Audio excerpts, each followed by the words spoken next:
It's already hard to digest the fact that my father-in-law passed away, but the shocking thing my husband, Bob, said right in front of me left me stunned. "Let's get divorced now that I've got the inheritance. I don't need an ATM like you anymore," he said. For a moment, I couldn't comprehend what Bob was saying. "What do you mean?" I asked. Bob grinned and smugly explained, "I got about $1 million from my dad's inheritance, so I don't need you anymore." Bob then went on to voice his frustrations about me. "Do you know how embarrassed? I had high hopes because it was a match arranged by my dad, but I was disappointed to see such a plain woman like you," he said. "Well, why did you marry me then?" "You could have just said no," I replied.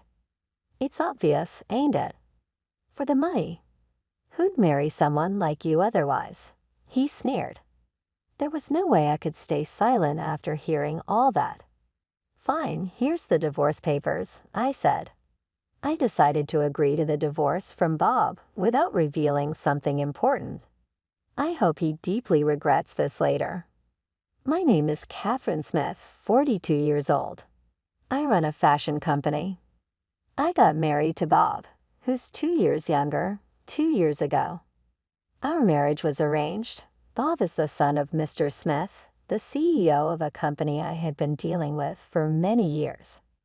Being an only child, it seemed Mr. Smith initially intended for Bob to succeed him, but Bob showed no interest, nor was he particularly skilled at his job.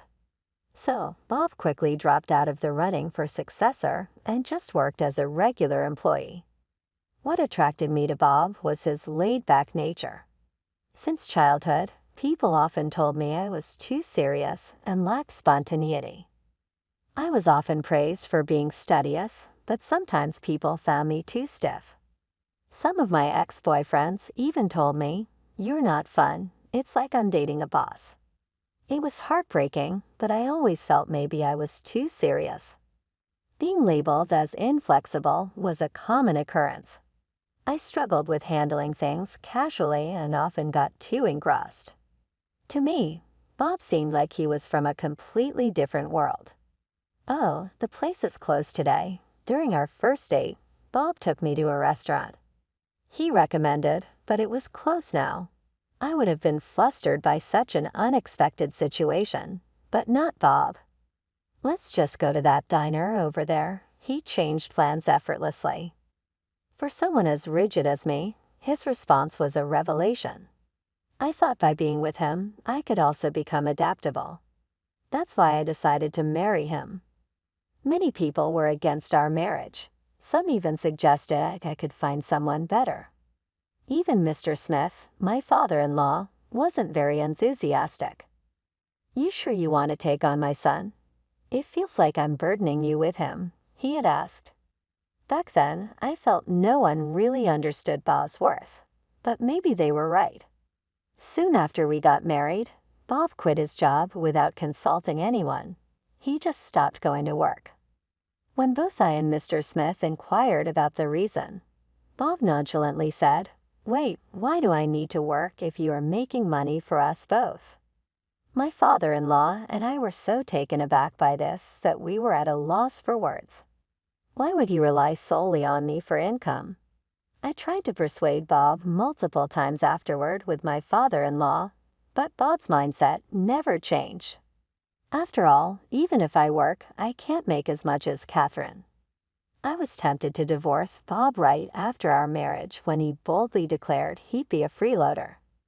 If he was a young man in his 20s, I might have found this cute, but this tantrum was coming from a man approaching 40. In the end, we begrudgingly agreed that he'd do the household chores.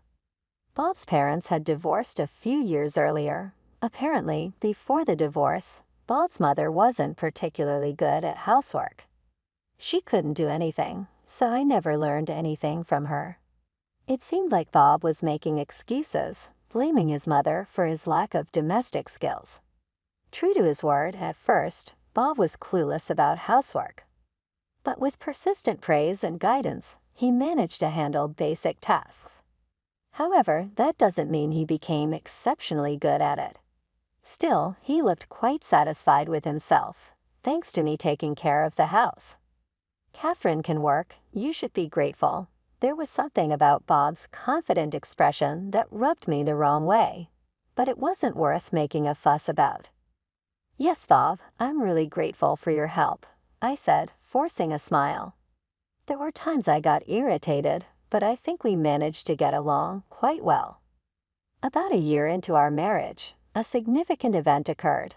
My father-in-law adopted a child, a 9-year-old boy named Jack. Jack seemed like any ordinary boy.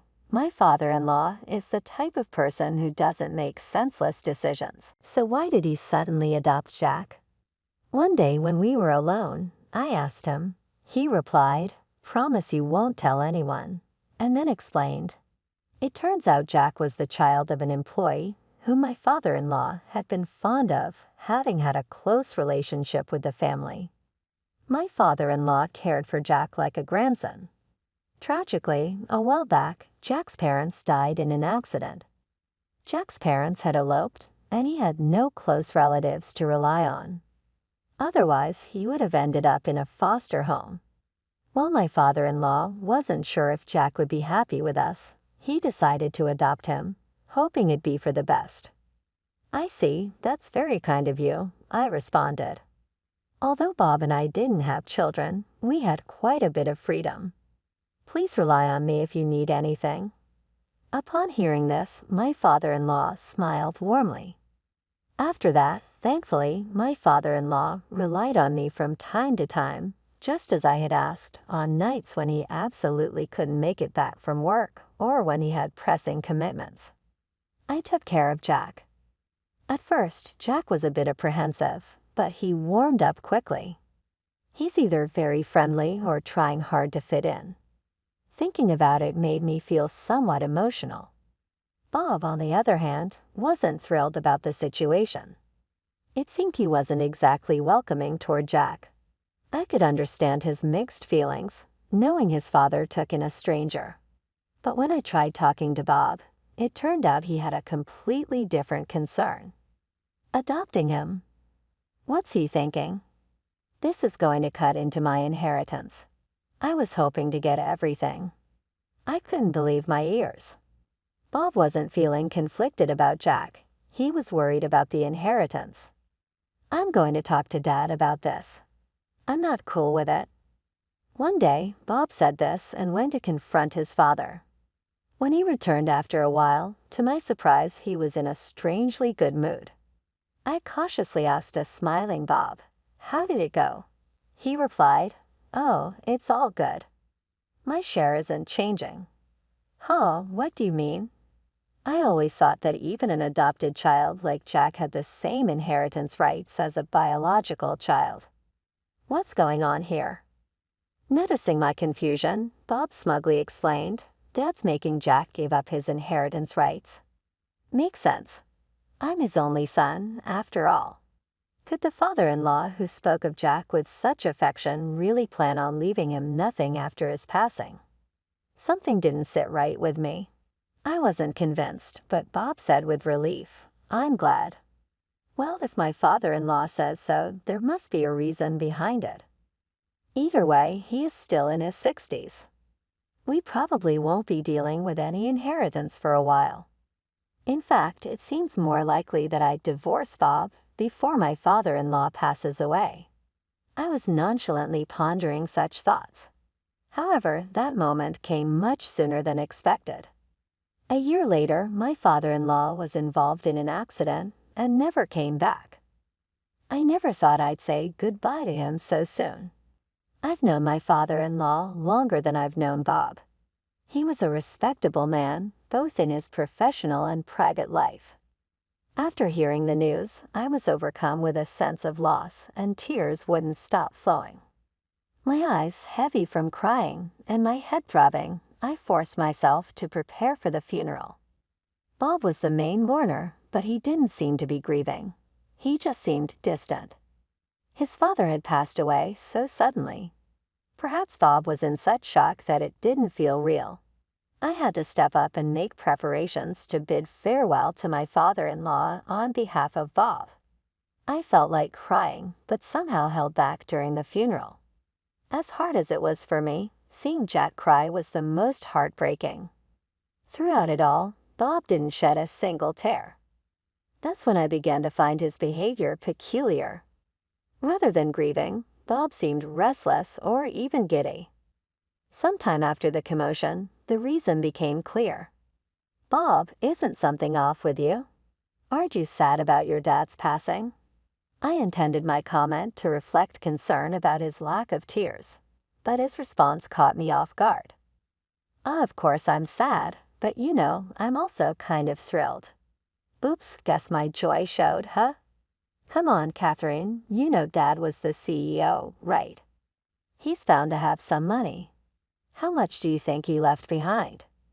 I had thought Bob was just zoning out, but from before the funeral up to now, he hadn't been mourning his father at all. Instead, he was grinning, thinking about the inheritance. What on earth are you thinking? Well, think about it. We're divorced, and my mom doesn't have any of it. I'm his only blood child. Jack, being adopted, won't inherit anything, so all the inheritance is mine. Do you think I can't be thrilled about that? Bob had a face that looked like he was about to burst into laughter at any moment. Seeing that face made me feel like I was going to slap him. Bob's face had relaxed so much, he was truly delighted from the bottom of his heart that my father-in-law had passed away. I can't believe it, I said. Say whatever you want. I just wanted to leave right then, but before that, there was something I had to tell Bob about Jack. Now that my father-in-law was gone, I had temporarily asked Bob to keep Jack at our place. But if things continued like this, Jack would have to go to a foster home. In that case, I wanted to raise Jack with my own hands. That's what I was thinking about Jack. Yeah, you going to take him in? Sounds good to me. I was surprised by how easily Bob agreed. He continued with a smile, after all, what you do, Catherine, has absolutely nothing to do with me anymore. Then he held up a single piece of paper to me. It was a green paper, a divorce paper. What's this? I asked, confused. Bob crisply replied, let's get a divorce. Now that I've got the inheritance, I don't need my personal ATM. You anymore. For a moment, I didn't understand what Bob was saying. Did he just call me an ATM and say I'm no longer needed? What do you mean? Bob smirked and proudly told me I got around $1 million from my dad's inheritance, so I don't need you anymore. Bob continued, with this much, I don't have to work anymore. I don't need to please you. I don't have to bother with tedious chores. Oh, how wonderful. With exaggerated gestures, Bob openly expressed his joy. I was deeply shocked seeing this side of Bob. The inheritance was money that came in after my stepfather's death. Yet he's rejoicing as if he won the lottery. As I've been feeling, Bob doesn't seem to mourn or remember my father-in-law. He's genuinely happy. But money is a scary thing. It's not uncommon for people to change dramatically after getting a huge sum. Perhaps with such a large amount in front of him, Bob's just getting a bit carried away. Calm down, Bob. Let's talk first, I said, putting my hand on his shoulder. But Bob quickly shrugged it off and shouted at me with fury. Shut up, you boring woman. I married you because you were introduced by my father and you were a CEO, but I always felt suffocated with you. It's hard for me. Bob listed his grievances against me. I was so disappointed when I expected someone better from the arranged date my dad set up, but then got someone plain like you. If that's the case, he could have just refused the match. I never forced him or passionately persuaded him to marry me. Being portrayed as the victim didn't sit right with me. So why did you marry me then? If you had declined, that would have been fine. It's obvious, for the money. Who else would marry someone like you? Bob laughed at me, mocking. Basically, he married me for my wealth. Bob started with, it's been a while, so I guess it's safe to say, and revealed a shocking fact. I had a significant debt. My dad said if I change my ways and devote myself to you, he would pay it off. So of course I would marry you. It meant he never loved me. He just married me for the money. Well, it wasn't fun, but thanks to you, I was saved. Thanks a lot. Seeing Bob laughing crudely, I made up my mind. I don't know this man anymore. I decided not to give him the advice I had planned on and just started filling out the divorce papers.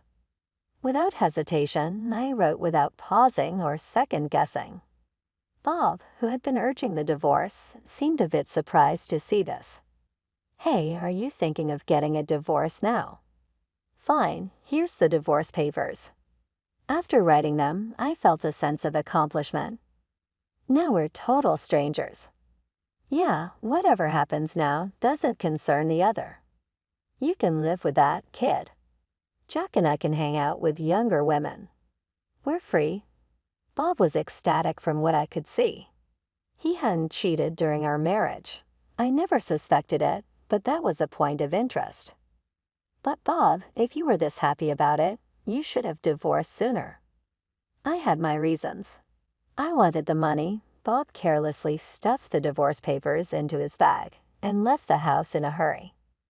I didn't feel right staying in the house where I'd lived with Bob. I was thinking of starting fresh somewhere new with Jack. This seemed like a good time to sell the house and move. I'd love to live close to my parents' place. I think it would help both Jack and me. Jack will have to transfer schools, but he said that's okay. It's a bit sad, but now we can look for a new place without any reservations. Finding a new place was a bit of a challenge, but after some thought, I made a choice. The main deciding factors were the short distance to my parents and the great location. It's pricey, but considering Jack, I think it's the best property out there. Jack accompanied me to view the property, and his eyes lit up at the sight of the luxurious house. It's spacious and elaborately decorated. There's plenty of storage, which was a concern of mine, and surprisingly, it even came with a pool. Honestly, I didn't need a pool, but seeing Jack's excitement made it worth it. Wow, this is amazing. It would have been fine for me to live anywhere, but seeing him happy was what mattered most. And so we moved. It took a while for both Jack and me to adjust, but eventually our new house became a comforting place. Around that time, I got a call from Bob. He seemed desperate and said he wanted to meet and apologize immediately. I had an idea why he'd suddenly say that. I could have ignored him, but since he was so insistent, I decided to meet. I left Jack with my mother and headed to the diner I had specified. Bob had arrived earlier. He was sitting in a corner booth, looking pale and on the verge of tears. Catherine, I gave Bob a cold look as he stood up upon seeing me. What do you want, Bob? We're supposed to be strangers now. Don't say that. The truth is my dad had debts. Damn. I never thought he'd. So what, you inherited $1 million, right? Just pay it off. No, the debts, they're more than the inheritance. It seemed the debt exceeded the $1 million inheritance, so after inheriting both the assets and the liabilities, Bob was now saddled with debt. I didn't know I'd inherit the debt too. Bob looked defeated. Please, Catherine. You must have some savings. We were married once. Please help me out, he pleaded with a flattering smile. Did Bob even remember what he said before? After all the times you belittled me, even calling me an ATM, who would want to help you now? It was audacious of him to contact me. He'd said over the phone that he wanted to apologize. But he hasn't done so yet. Yet you really regretted our marriage, didn't you? After everything you said, how can you ask for help now? Well, back then, I never imagined this would happen. His convenience astounded me. He probably thought he wouldn't need money from me anymore, but now that he does, he's grinning. It seemed that way. Sorry, but I can't meet your expectations. I don't have the money. What are you talking about? I know your business is thriving. Liar. wish he'd stop blaming me, an innocent bystander, for his own mistakes. I'm not lying. I just don't have the money to lend to you. Not every bank lends to everyone, right? Why would I lend if I don't expect it back? Bob remembered the harsh words he once threw at me and looked a bit guilty, yet he doesn't apologize. Such a proud man. What's with a cold shoulder? Don't you care what happens to me? Oh, did you forget what you said when we got divorced? We're strangers now, nothing to do with each other. Weren't those your words?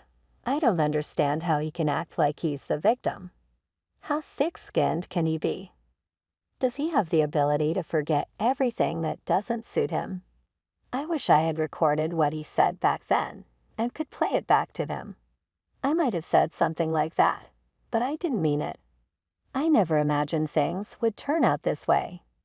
Bob leaned on the table, looking sad. I thought about the life insurance, but my dad's lawyer said I'm not the beneficiary. Oh, really? I laughed at his statement, which made Bob look at me in shock. You don't think Catherine did my dad leave it to you? No, it's not me. Then why'd you laugh? Just felt a bit sorry for you, that's all. If it was insurance, I wouldn't have inherited the debts. Exactly. That's why my father-in-law had Jack renounce the inheritance. He had left something for Jack in the form of life insurance. The beneficiary of my father-in-law's life insurance was Jack. Is that all you wanted to talk about? If so, I'm leaving. There's nothing I can't do for you.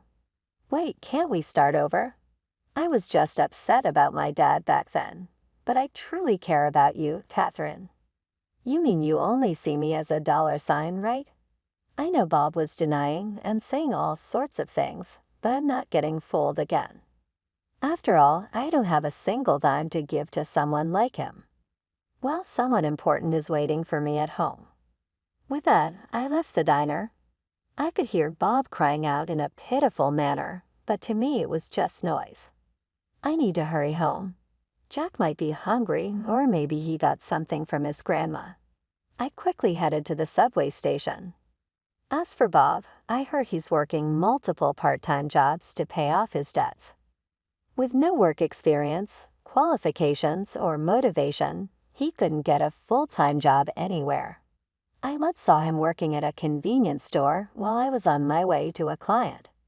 He looked much older and thinner, quite shocking. Bob, who had been living off others, was now facing the consequences. There's no sympathy for him. On the other hand, I'm living peacefully with Jack. We even argue sometimes.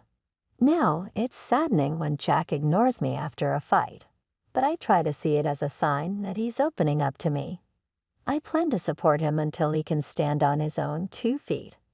That's probably what my father-in-law wished for, and it's my goal in life now.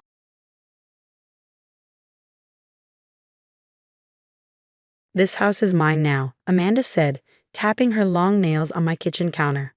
We've talked to our lawyer, and since Marcus is your only heir, we're moving in. You should start packing. I looked up from my crossword puzzle, eyeing my daughter-in-law's smug face. At 65, I'd seen enough in life to know greed when it stood in front of me in designer clothes. Is that so? I said calmly, picking up my tea. And what does Marcus think about all this? Amanda's smile grew, like a cat that just caught a mouse. He agrees. This house is too big for one person. You're getting older, Sarah. We're doing this for your own good. I gently placed my cup down, thinking of the day my late husband James and I first stepped into this house, 30 years ago. We'd raised Marcus here, turned every room into a memory. Even though James had been gone 5 years, I still felt him in the garden he planted, the stairs he fixed, the stained glass windows he loved. The deed, I said, opening a drawer beside me. You should read it before you start planning your new curtains. Amanda frowned. What about it? This house belongs to the family. Exactly. I slid the paper toward her. Take a close look, especially at the part about the historical society. She read it, her smile fading. This can't be right. The house is protected. And you're the head of the board. For the last 3 years, I said, sipping my tea. James and I set this up before he died. No one can force me to leave or change anything here without approval. This house is part of the city's history now. Amanda's face turned red. But Marcus is your son, your only child. And I'm protecting our home, I replied, standing up. James and I didn't just build a house. We built a legacy. She gripped the deed so tightly her knuckles turned white. Marcus won't let this stand. When he finds out. When I find out what? Marcus asked, walking into the kitchen. What's going on? Amanda quickly turned sweet. Your mother's being unreasonable. She gave the house to some historical group instead of keeping it in the family. Marcus looked confused. Mom, is that true? It's still in the family, I said gently, but now it's protected for the future, just like your father wanted. But we were going to. Amanda began, but Marcus cut her off. Going to do what? You told me Mom needed help with the house. You didn't say anything about taking it. Amanda said nothing. I almost felt bad for her. Almost. Your father and I thought this through, Marcus, I said. This house is where you grew up. It's full of stories, memories. It's the fireplace where you hung your Christmas stocking, the window where you used to read, the garden where your dad showed you the stars. Marcus's eyes softened. Then a hint of guilt showed up too. Mom, I didn't know. I'd never agree to this if I had. I know, sweetheart, I said. Marcus had always had his father's kind heart. Amanda slammed the deed down. This isn't over. There has to be a way to fight this. I calmly put the deed back in the drawer. You're welcome to try. But maybe check who's on the legal team for the Historical Society first. Isn't your father part of it, Amanda? I'm sure he'd be very interested to hear your plans for one of the city's landmarks. Her face turned pale. Her own father had helped us set this up years ago. You planned this, she whispered. I planned to protect my home, I said. You planned to take it from someone you thought was weak. Marcus put a hand on my shoulder. I'm sorry, Mom. I should have seen this coming. It's all right, I said. But you two need to talk about your future, in your own house. They left, Amanda stomping out, Marcus trailing behind. I went back to my crossword puzzle. The house creaked around me, peaceful and warm. Outside, the wind chimes James hung in the garden tinkled softly. Well, my love, I said into the quiet kitchen. I think that went just as we hoped. The next morning, Amanda sent a flood of angry texts. Some were threats, others were fake apologies. I read them while tending to James's roses in the garden. Their scent filled the air and helped me stay calm. You're tearing this family apart, one message said. Marcus is devastated. But I didn't believe that. I'd seen Marcus's face yesterday, not heartbroken, just finally seeing things clearly. Sometimes, loving your children means letting them figure things out on their own. The garden gate creaked, and I looked up to see my sister Eleanor walking toward me. She looked worried. I saw Marcus at the grocery store, she said as she sat down beside me. He looked awful. What's going on? I set my gardening tools aside and sighed. Eleanor had been my support ever since James passed away. Amanda tried to take the house yesterday, I told her, watching a butterfly land on one of the roses. She told me to start packing. Eleanor let out a sharp laugh. Did you show her the deed? I did, I said, smiling at the memory of Amanda's shocked face. But I'm worried about Marcus. He didn't know what she was planning. He's always been too trusting, Eleanor said gently. Just like James. We sat in silence for a while, watching the butterflies. The house stood behind us, peaceful and strong, just like it had always been. She's not going to give up, Eleanor said after a while. Amanda isn't the type. I know, I replied. That's why I called the Historical Society this morning. We're having an emergency meeting tomorrow to talk about strengthening the house's protection. Eleanor smiled. You're always a few steps ahead. James would be proud. The rest of the day was quiet, but in the evening, the doorbell rang. I looked through the stained glass panels and saw Marcus standing alone on the porch. Hi, Mom, he said when I opened the door. He looked tired and uncertain. Can we talk? I led him into the kitchen, the heart of the home. I made tea, James's favorite blend, and Marcus sat at the counter, running his fingers along the old wooden edge like he used to as a child. Amanda and I had a big fight last night, he said after a moment. She said some things about you and about the house. I didn't know she felt that way. I set the mug in front of him. His hands were shaking a little. People show us who they are, I said gently. Sometimes we just don't want to see it. She called you manipulative. said you planned all this to keep control. He looked up at me. But that's not true, is it? This was Dad's dream too. Tears filled my eyes. Your father loved this house, not just for what it was, but for what it stood for. Family, history, a place to come home to. When he got sick, protecting it became our last project together. Marcus looked around the kitchen at the old copper pots, the AGA stove, the window seat where he used to do homework.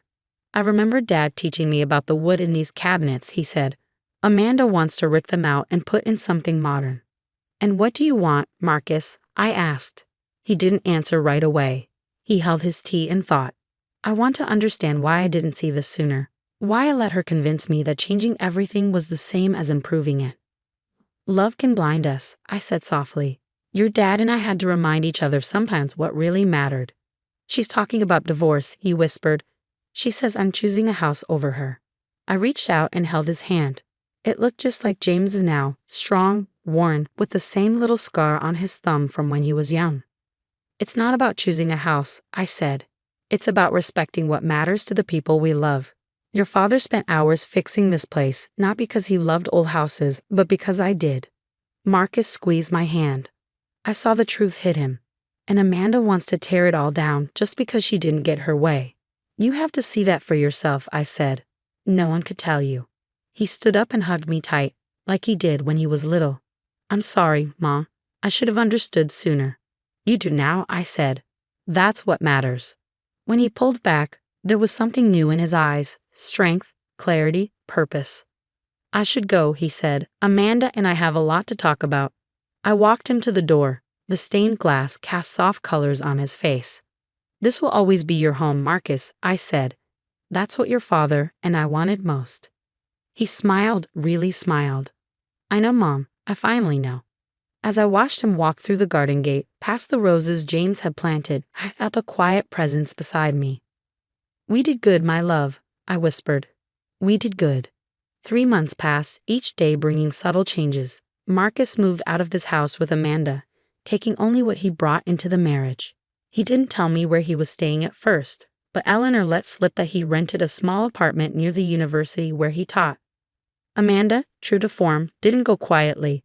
She tried everything, threatening legal action, spreading rumors in our social circle, even attempting to contact the Historical Society board members directly. But like many bullies faced with firm boundaries, she eventually ran out of steam. One crisp autumn morning, as I was organizing old photographs in the library, the doorbell chimed. Through the wavered glass, I saw Marcus standing there, looking more like himself than he had in years. I signed the divorce papers today, he said as I let him in. He didn't sound sad, just relieved. It's finally over. I led him to the library where afternoon sunlight streamed through the bay window, illuminating dozens of photos spread across James' old desk. Marcus picked one up, himself at about 7, sitting on his father's shoulders as they worked on restoring the front porch. I remember this day, he said softly. Dad let me hold the paintbrush by myself for the first time. I got more paint on us than the railing. He didn't mind one bit. I smiled, remembering James's laughter as paint dripped down his neck. He said it was worth it to see how proud you were. Marcus set the photo down carefully, then turned to face me. I've been thinking, Mom, about the house, about everything you and Dad built here. He took a deep breath. I want to learn. About preservation, about the history, all of it.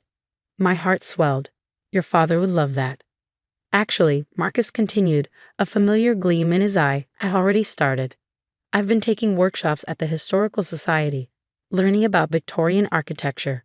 They're looking for new board members, and I thought. I pulled him into a hug, cutting off his words. Over his shoulder, I could see James's favorite reading chair, where he used to sit and dream up new projects for the house. Our son was finally ready to carry on his legacy, not out of obligation, but genuine love. The next few months brought changes I never expected. Marcus threw himself into learning everything about historical preservation, spending weekends helping me with house projects just like he used to do with his father. We restored the back garden together, uncovering paths James had laid decades ago. The Historical Society welcomed him warmly, especially when they realized he shared his father's passion for preservation. He brought fresh ideas to the board, suggesting educational programs for local schools and community outreach events. One evening, as we sat in the garden watching the sunset paint the old house in shades of gold, Marcus turned to me with a thoughtful expression. "You know, Mom, I understand now why you and Dad protected this place the way you did. It's not just about the house itself. It's about preserving something meaningful, something that tells our family's story." I reached over and squeezed his hand. "That's exactly what your father used to say." "I heard Amanda got engaged," he said after a moment, "to some developer who specializes in modern high-rises. Are you okay?" I asked gently. He smiled, genuine and warm. "Better than okay. I'm exactly where I should be." Looking at him then, I saw so much of James, the quiet strength, the gentle heart, the appreciation for things that carry meaning beyond their surface value. But I also saw something uniquely Marcus, a wisdom earned through learning from his mistakes. Later that night, after Marcus left, I stood in the entrance hall, taking in the house that had sheltered so many chapters of our family's story. The original woodwork still gleamed, testament to James's careful restoration. The stained glass cast familiar patterns on the floor, unchanged by time or circumstance. "You were right all along, my love," I whispered to James's presence that always seemed strongest in these quiet moments. Our son just needed time to find his way home. As if in response, a warm breeze carried the scent of roses through the open window. James' roses, now tended by his son's hands. Some things change, I realized, but the things that matter most remain, growing stronger with each generation that chooses to preserve them. In the end, what Amanda never understood was that this house was never just about property or possession. It was about legacy, about family, about the stories we choose to protect and pass on. Marcus understood that now, and in doing so, he found not just his inheritance, but his true home.